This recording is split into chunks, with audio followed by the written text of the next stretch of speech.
Welcome back to the PI Files, where we're going to dive deep into stories and expertise that shape our world. Today, we're joined by someone who truly knows the ins and outs of the criminal justice system. Criminal defense attorney Chris Markelz is a seasoned criminal defense attorney with 10 years of experience defending clients in complex and high-stake cases. Not only does Chris have a proven track record in the courtroom, but he's also passionate about justice, fairness, and ensuring every individual's rights are protected. From navigating controversial cases to shedding light on legal misconceptions, he brings a wealth of knowledge and compelling insights to the table. In this episode, we're going to explore topics like the DMV, what happens during a criminal case, what happens if you get arrested, CCW issues, all of it. So get ready for an engaging conversation with one of the sharpest legal minds in Orange County. Chris, welcome to the show. Thanks, Eric. So, how did you get started in this?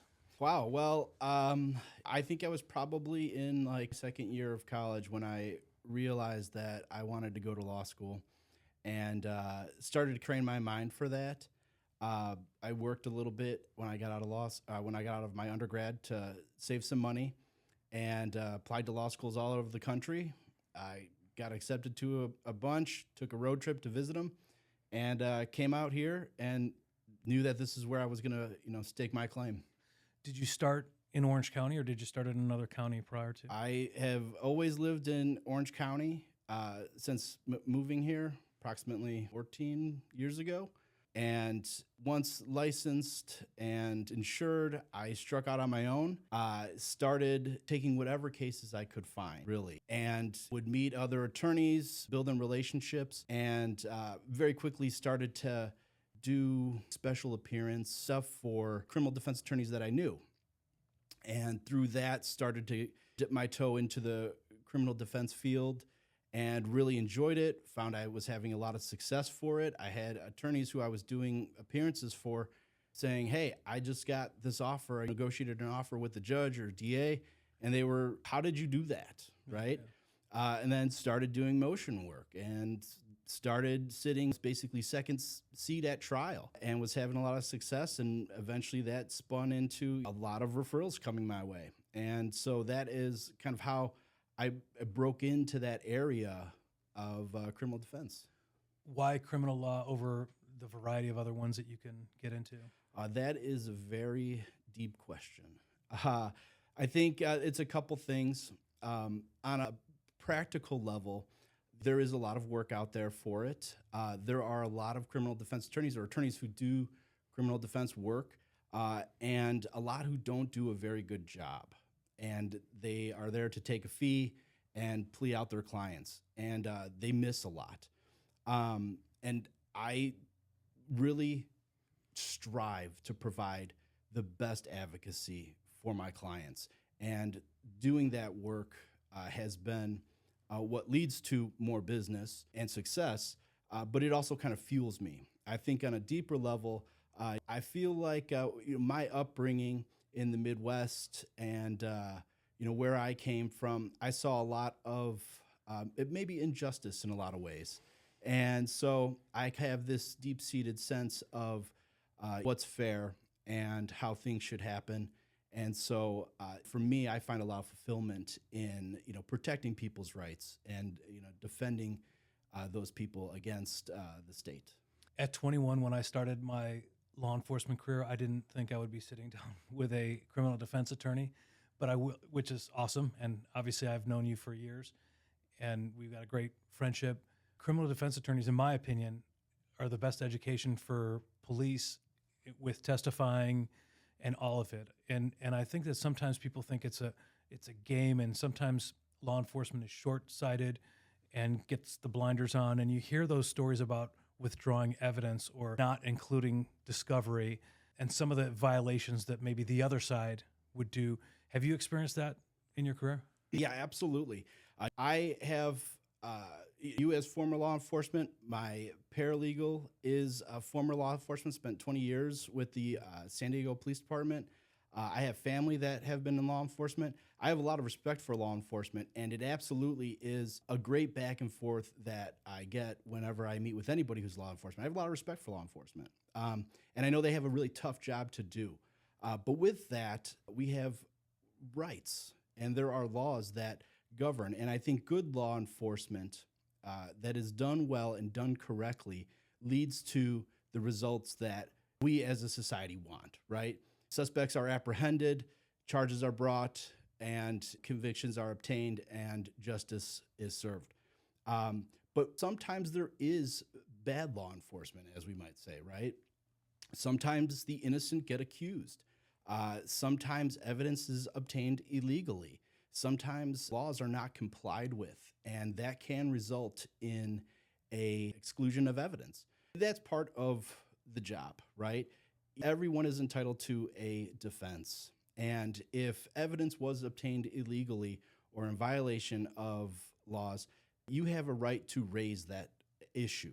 And if that results in the exclusion of evidence to the defendant's benefit, that's their right. There's a quote, "It's better that 100 guilty people go free than one innocent person be convicted." And that is at the foundation of our criminal justice system. And that's why it is essentially the highest standard, the highest burden for prosecution to prove guilt on an accused. When you look at different counties, obviously LA County just got a new DA. When you look at different counties throughout Southern California that you work in, is Orange County extremely unique or different compared to LA or Riverside or San Bernardino? Or do you have any opinions on the way they operate? Yes, I do have opinions about it for sure. The job of the head district attorney, right? That's a political job. It's someone who is elected by the people. And even then, the deputy district attorneys, all those attorneys in that office, they essentially have political jobs as well. You know, when there's an incumbent who's running for reelection for district attorney, some attorneys, some of the deputy DAs in that office may support that person and some may not. They may be supporting the challenger, right? And if the challenger's successful and you didn't support him, that could lead to political problems for your career as a deputy DA. Also, you know, you think about the crimes that the DA's office chooses to prosecute and the punishments that they choose to negotiate, right, or to seek in those cases. There's been a lot of talk, obviously, about the changing of the DA in LA, that Gaston was too soft on certain crimes. I will say that practically, it may be that it's better to be a criminal in Los Angeles County. Orange County is a great place to live. I love living here. It is a tougher place to be a criminal defendant. The DA's office in Orange County is one of the best, most funded DA offices in the country. And there is I would say, a tendency to go hard by the DA's office. You can ask, people, 100 attorneys, what their opinion is. You probably get 100 different answers. I think that won't make any direct allegations, but I would say that I do tend to see what I might consider overcharging in Orange County cases, as opposed to other places like San Bernardino, Riverside, San Diego, LA. And that may, I think it has to do with politics. I think it also has to do with funding. Because they're so well funded, they can fight. Sometimes that's what it boils down to. That treasure chest, yeah. Exactly, the war chest. What types of cases do you handle most frequently? Certainly, the bread and butter of any criminal defense practice is going to be DUIs. There are over 130,000 DUI arrests in California every year. And so it's a very common and preventable crime. And law enforcement is geared to specifically try and stop DUIs, right? We have checkpoints, we have special officer training that they're looking for people driving. And it does happen a lot. And it's an easy one to get caught up in, to be honest with you. I mean, people don't realize that you could be arrested for and charged with DUI, even if your BAC is below a .08. You could be a .05 and be charged with DUI. So that's definitely the most common, but I handle all kinds of cases, felonies, misdemeanors, infractions. I've done everything from, murder, manslaughter, down to, and cell phone tickets. Is there any case or experience that you've had that changed the way you view the justice system in general? Yeah, there have been a couple for sure. I've had, you'd say the toughest cases I get are cases of people who are truly innocent of the crimes they've committed. And I've had a few of those actually. Then it becomes, going to trial anytime is a risk. Even if you have a slam dunk case, you maybe win that trial 7 out of 10 times. And as a risk averse person, you're trying to resolve that case short of going to trial. Sometimes that is the last resort, and you have to do that. Going back to what you said, you find somebody that's innocent. Do you realize that when you sit down and talk to them, when you read the report? When are you making that determination? So for me, when I conduct my initial interview with someone, I'm going to ask them, tell me what happened. If they are telling me, hey, I didn't do X, Y, Z, or it didn't go down like this, then, believe them. I will believe my clients until I have a reason not to believe them. And, I'll tell people that they tell me stories that are unbelievable. I'll tell them, hey, if there's video, and there often is, the video doesn't lie. If the video supports what you're saying, we're going to get the video. Reports are often written with live inconsistencies.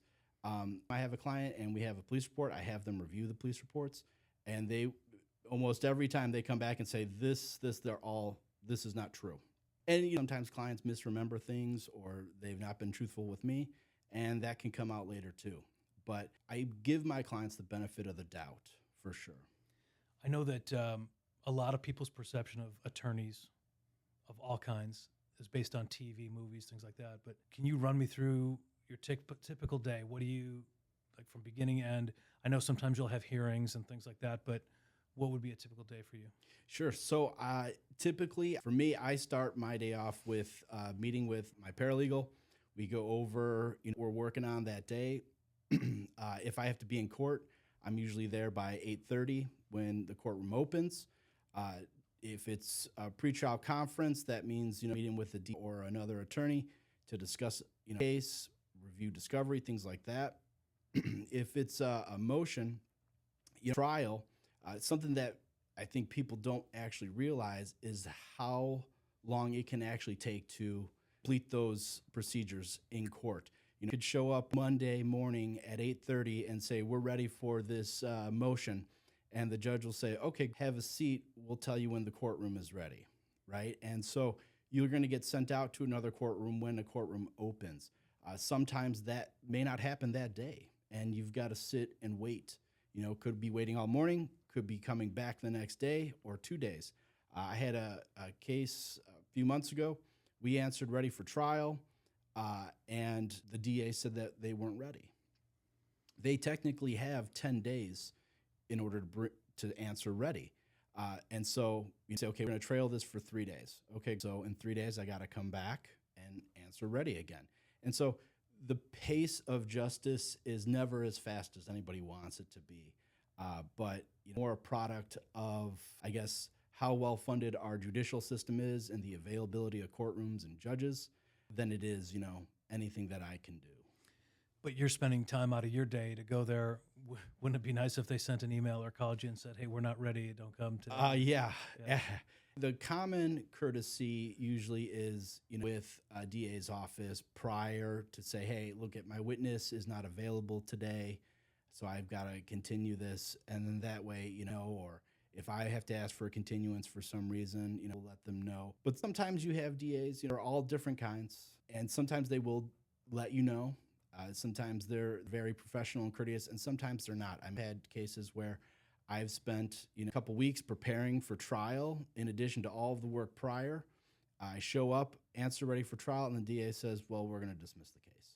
And that's very frustrating for everybody. That's frustrating for the client who's been through the ringer, out trial and had to pay money for me to prepare for trial. I've had to set aside, approximately 2 weeks of my schedule that I have to be available for that trial.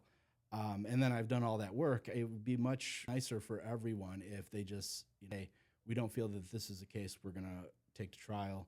We're going to give you the dismissal rather than essentially bluff. And at what point would they say that? How far in are you at that point? It has happened the day we answer ready for trial. Got it. Yeah. So you've already prepared. Right. Yeah. Can you take us through a journey of, say, gets arrested, and then they call you to the end? whether they're dismiss it or you go to trial. But what are the processes that somebody that gets arrested goes through when they get arrested?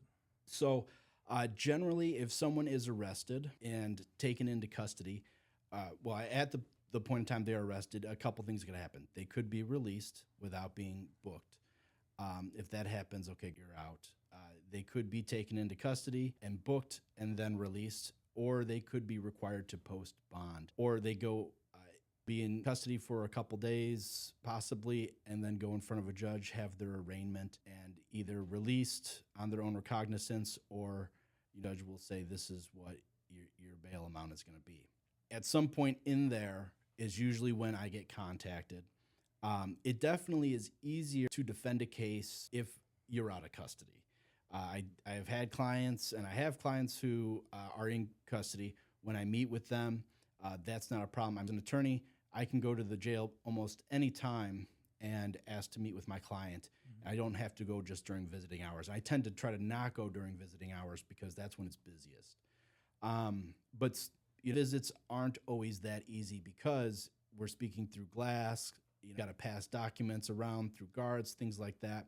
It gets a little bit time-consuming and difficult. But you have an arraignment. At your arraignment, you enter a plea of not guilty or guilty, and then pretrial conferences are set. Everybody has a right to a speedy trial. Depending on if you have a felony or misdemeanor charge, that will change a little bit on the timing. And generally, criminal defense attorneys, private attorneys, when their client is out of custody, will waive their right to a speedy trial because they want to be able to collect evidence, right, and review evidence, meet with your client, interview witnesses, or have an investigator interview witnesses. And that can be really helpful in developing a defense to a case. Can last anywhere from a couple months. You come back every month or two with pretrial conferences, requesting additional discovery, possibly filing motions. And eventually you will either resolve the case with a plea or you will set the case for trial. For things like misdemeanors, most courtrooms kind of their own rules, or most judges have their own feeling about how long it should take. On a general misdemeanor, probably it could trail for maybe a year. If you don't resolve it by that point, judge is going to start pushing you to set it for trial. Felonies, they can take much longer because with a felony, the person is essentially looking at least a year in custody. And then how much would that cost that person for your services throughout that time? So that's a little bit difficult to answer because it kind of depends, right? I do have some flat fee services that I provide. It can change, right? I'm a variety DUI, you're going to handle locally, maybe a little bit less than if you got to drive up to Bakersfield or something like that for felony, right?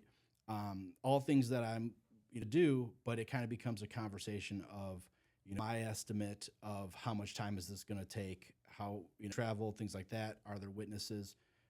Are there costs that are going to be covered by those fees, or is the client going to pay costs, like an investigator, right?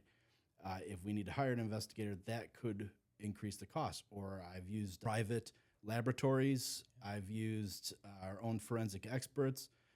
There's lots of different facts that can change the cost of representation. But I would say, and I would also say that you can always go down the street if you don't like a price and find somebody who's going to do it for less money, and you can certainly find somebody who will do it for more. But the quality of representation is really what you're looking for. On that note, I'm sure there's some good defense attorneys that work for the county, but what would be the difference between somebody that would get a defense attorney assigned to them versus getting somebody like you? Sure. So I have a lot of friends who are public defenders, colleagues. They're great attorneys. I have a lot of respect for them, and I have resources available to them, but are the drawbacks, and those are someone's in custody. They're not going to talk to your family and tell them what's going on with the case, right? I can have a separate written agreement and disclosure with my client that says, hey, you can talk to my family, You can talk to these people about my case and helping prepare the case. I'm able to reach me on my cell phone, right? We can talk about what's going on, kind of things, and that can be very helpful too. Public defenders aren't going to do that, and in a lot of cases, they're going to have trouble even reaching your public defender, even if you're out of custody. You may not even talk to them until you're in court that day. It's usually kind of that they're going to expend resources to hire private investigators, private laboratories, forensic experts, things like that. And it is essentially, I tell people, you are entitled to a defense, a public defender, but it is the constitutional minimum. And that doesn't mean that some of these guys won't go the distance when they have to, but they have a full caseload, right? And sometimes it is just the constitutional minimum. You see these videos now with people kind of back. From my perspective, types of clients that we get, perhaps the police didn't respond quick enough, or need help right now. And you see some of these videos where people are arming themselves, defending themselves, and carrying concealed weapons are more prevalent these days. Do you have any advice for somebody, whether it's a store owner like a 7-Eleven or a bystander who gets in something like this?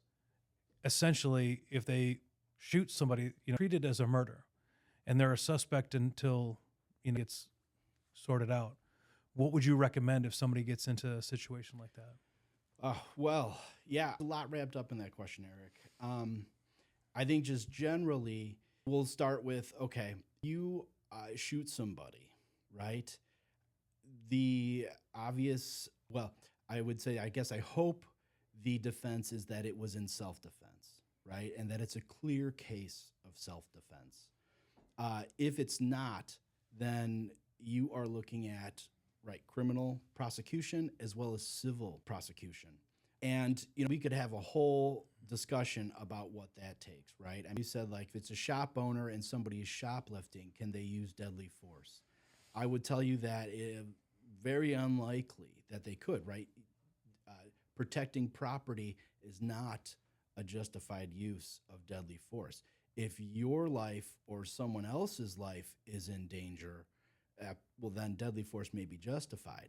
And I say maybe because there are a lot of moving parts in any of these things. I could say, okay, well, somebody pulled a knife and then they were threatening to stab someone, and then they turn around and start walking away or running away after you draw a weapon. Well, can you shoot them then, right? Maybe not. It kind of depends. But so let's just say this hypothetical person finds themselves in a situation where they have pulled a weapon, they have used the weapon, and they've shot someone. I guess my general question that they're going to have to answer is, do they want to talk to police or not? Because anything they say is going to be used in that investigation.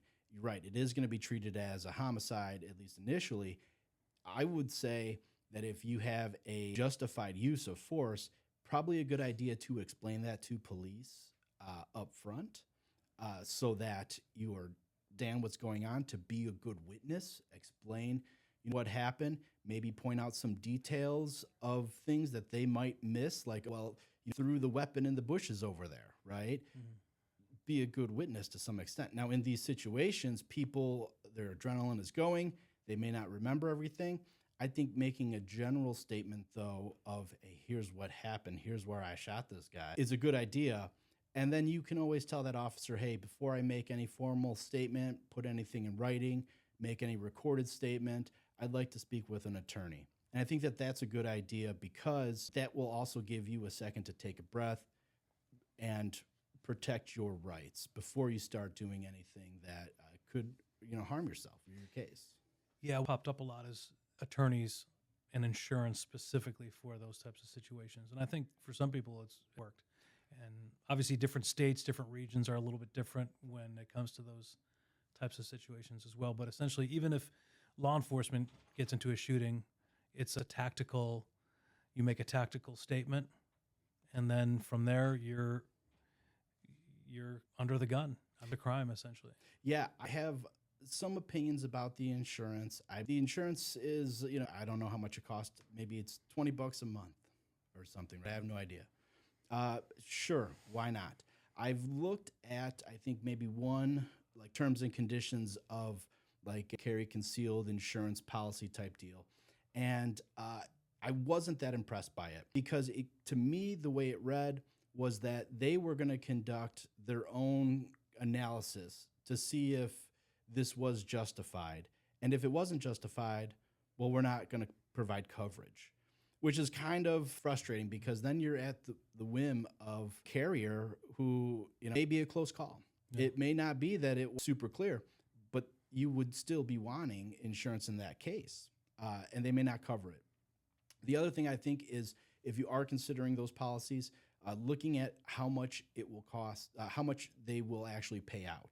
On a homicide defense, $100,000, $200,000 is not unreasonable, really, because it's a lot of work, it's a lot of time. We're talking about hiring experts, right? Possibly forensic experts, reconstruction of a scene, all kinds of things, anything imaginable, right? Investigators, all of that costs money. And when your life is on the line, you don't want to have to put a cap on it. They will also choose, I believe, the representation for you. I don't think you get to choose who your attorney is. And that also kind of a little bit of, there's potential for a conflict there, right? Because that attorney is being paid by an insurance company and it's supposed to represent your interest. And that attorney may say, well, you got to, XYZ, but you're out of money. What are you going to do? Yeah. Right? In my opinion, the best investment of time and money would be getting more training. If you're going to have a CCW, if you're going to have any idea that you could use a weapon in self-defense, I would say it's a good idea to do the classes on the law, take the training on using that firearm, and become your own expert on what the law requires and how to use that firearm. Are there any cases that stand out in your 10 years of doing this that amaze you, or anything that you want to talk about, that just like a case study or anything that just sticks out in your mind? Man, one of the reasons I love this job is that it is never boring, and there are no two similar cases. About a year ago, I finished a matter that was kind of interesting because when I met my client, he was in custody, facing several charges, felony charges, and we got him out of custody, and we got him into a diversion program addressing some of his mental health issues. Right after we got him into that program, a new charge was filed against him for felony evading, and that was obviously a big concern. And the client said to me that it was not him. There was no way it was him. And I, like I said, I gave him the benefit of the doubt and said, okay, what are we going to do about this then, right? And, we worked the case up. There was some good evidence in our favor and some evidence that, we conducted a preliminary hearing, which in a felony case is like a mini trial, where the prosecution has to put on enough evidence to show that a jury could convict. It's essentially a preponderance standard. And the judge didn't allow some evidence to come in, which was a little bit frustrating. But the key testimony came from the officer who was involved in this pursuit that said he, with 100% certainty, could identify my client as the suspect driver. And former law enforcement, and I would also say a reasonable person, and to ever be 100% certain of anything is kind of a stretch, right? I think even the judge expressed some surprise when that happened. But so that was interesting. After the prelim, we continued working on the case. We had some forensic technologists who were able to essentially get cell phone data and compare that with records that were subpoenaed from a carrier. And we were able to approximate the client's location at the date and time of the alleged pursuit. And then through additional records, we were able to get who we thought might have been the driver. We were able to get that person's approximate location. And that those records showed that essentially they were traveling on the date and time in question in the same approximate location where this pursuit happened. Once we were able to do that, We gave that to the DA's office up front. They had their lab analyze it, and then the case was dismissed, which is what is supposed to happen. But it makes you think about, well, this officer got on the stand and under oath swore that he was 100% certain that it was my client who was driving. It does make you shake your head a little bit. When you had him on the stand, did you ask, like, he thought? I'm sure you did, but why he thought that, or what would? I got X-ray vision or something. Yeah, I think it was like between his testimony, his report. There were interesting things too. Report essentially just identified the suspect as a Hispanic male, approximately 20 to 30 years old, with a hat and a sweater, right? My client had some distinguishing features on his face, and that was never mentioned in the report. And confronted about that on the stand, officer, oh, well, I forgot, right? But now that I'm sitting here, I remember that was him. I remember seeing those marks on his face, but never wrote that in his report. And he actually wrote, I think, like supplemental reports after the initial observation. And the observation was at night. It was some distance. It was very brief. So there was a lot to be suspect there. But again, back to what we said with police work versus right. I think that this was a case of an officer who was trying to take a shortcut to get a conviction. I think good police work could have resulted in at least clearing one suspect. Right. The officer never went to my client's house where the vehicle was registered to see if the vehicle was there or to see if he was there. They just kind of, okay, this person got away. And then later on, well, this is the registered owner. That must be him.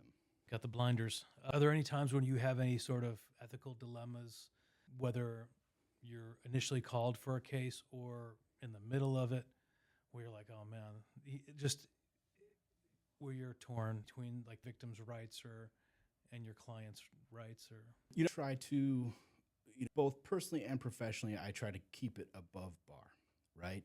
And I really believe that you can provide a good defense and not have to, violate, there are rules of professional ethics that are strict in our field.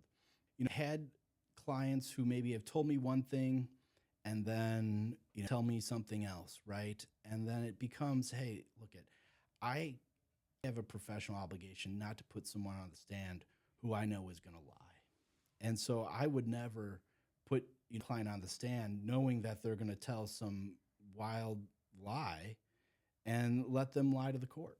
Better if they don't testify at all. And usually people don't realize too that lying on the stand is really hard. Mm-hmm. You're going to be cross-examined by an attorney who's capable, and I will counsel people against that.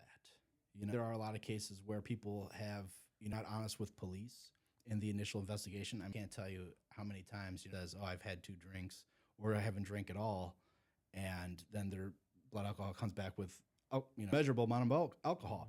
Mm-hmm. And there are ways that you can address that. But essentially, try to guide my clients too, right? And I explain to them that it may be actual defenses, there may be legal defenses, and sometimes there's just questions of fact. You see these videos over about people questioning the police, all this stuff, or maybe not presenting their license at a DUI checkpoint or something like that. What's your opinion on all that? Yeah, so like Fourth Amendment audit guys that are out there, and there's the sovereign citizens that are out there. I will just say that anecdotally, when I've seen the sovereign citizens in court, and when there's a defendant who they tend to be in custody at the time, they express that they are going to represent themselves, and they start to objections along the idea that they're sovereign citizens and that. There's a collective groan throughout the courtroom. The judges, to their credit, are usually very patient and professional with these people, and almost to a fault, right? And I've seen them lose their patience, and rightly so, because it is wild what people will believe. And you wouldn't go to my mechanic to treat me like a physician, right? I certainly would not go to the internet chat rooms to give me legal advice either. And acting as your own attorney, especially in a criminal matter, is such a bad idea. It really is.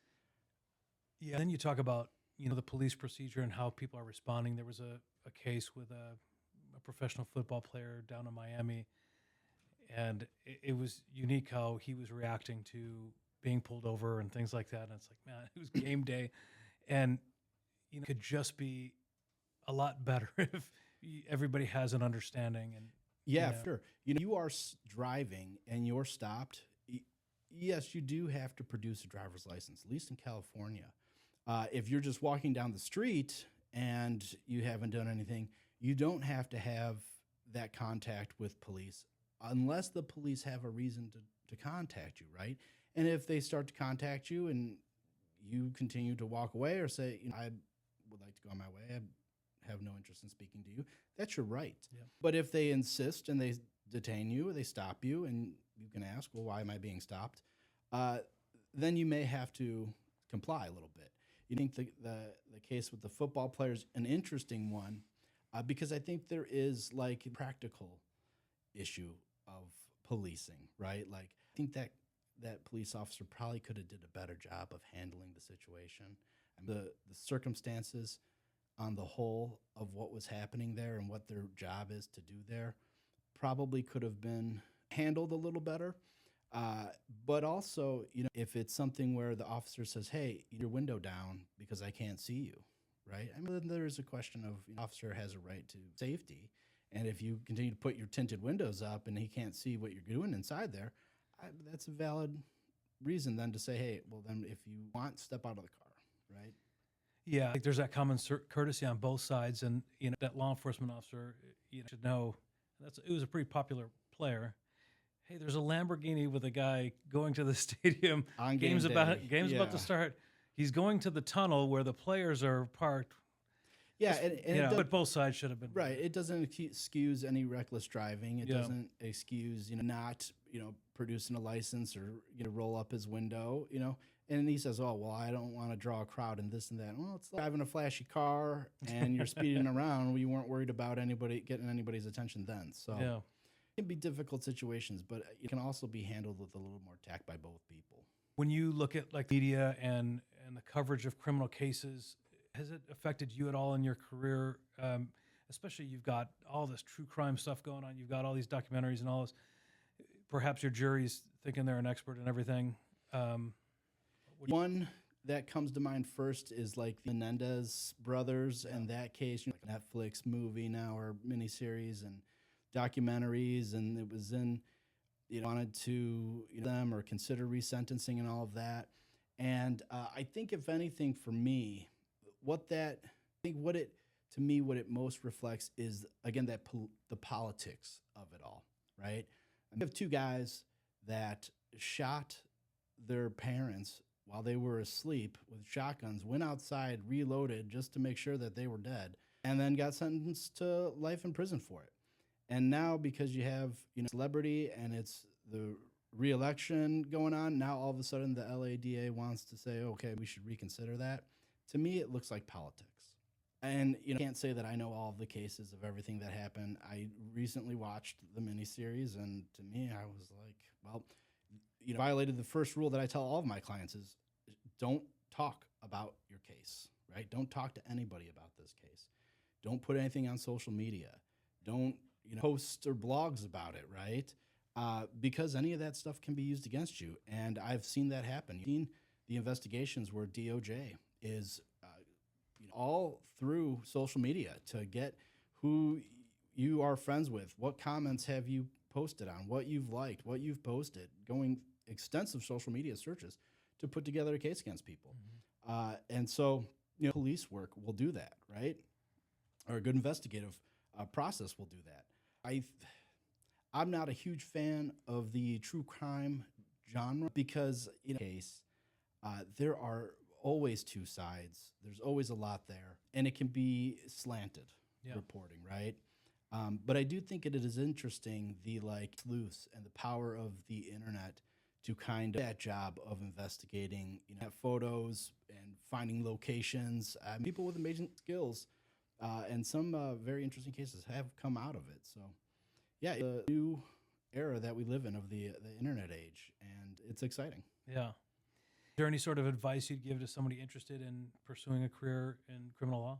Well, you think if you are someone that is thinking about, be police work or as an investigator or as an attorney doing criminal defense, I mean, as much experience as you can is always like I said, like my paralegal spent 20 years on a police force, and now we're doing criminal defense every day. And he is an amazing resource, not only for his abilities, but we will talk about, okay, what is the usual course of conduct? What's the modus operandi of a police officer in this situation, right? What usually happens? What tools are available to them? Where can we look? That's super helpful. And there are attorneys I know who worked in law enforcement, and there are law enforcement officers who were attorneys before. And so, that's a field that you want to get into. There are lots of opportunities to do that. It could be working with an attorney, do a ride along with the police force, right? Local police officers will have some kind of program where you can do a ride along. There's opportunities, and there's plenty of work out there to do. Are there any skills that you think are essential to be a successful criminal defense attorney like yourself? You have to be suspicious. And I don't mean be suspicious of like friends, your family, things like that, but just, at everything. Really, the best attorneys will look at things from different angles, look at the evidence, look carefully at reports, check everything, look, everything, and have a process for doing that, and then redo it, because there is no perfect police report. There's no perfect arrest. There's no perfect crime, right? And if you really work on it, you can find something there. So being tenacious is a huge quality.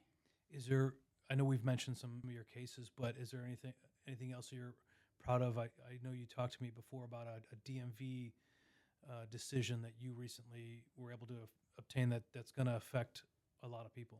Yes. A big part of my practice is also doing writs and appeals, and kind of this niche of filing a writ, which is essentially a superior court appeal from an administrative hearing. So when people are arrested for DUI, they can request a hearing with the DMV to protect their license from getting suspended. And those hearings are conducted by a single hearing officer who acts as the advocate and the adjudicator. I recently argued a case in the Court of Appeal here in Orange County that was decided in my client's favor, and it told the DMV that they are hard-pressed to see how a single person can do those things. And the appellate court has already told them that there is an injunction in place saying you can't do this. The DMV's tried to skirt around that decision, but we're holding their feet to the fire now.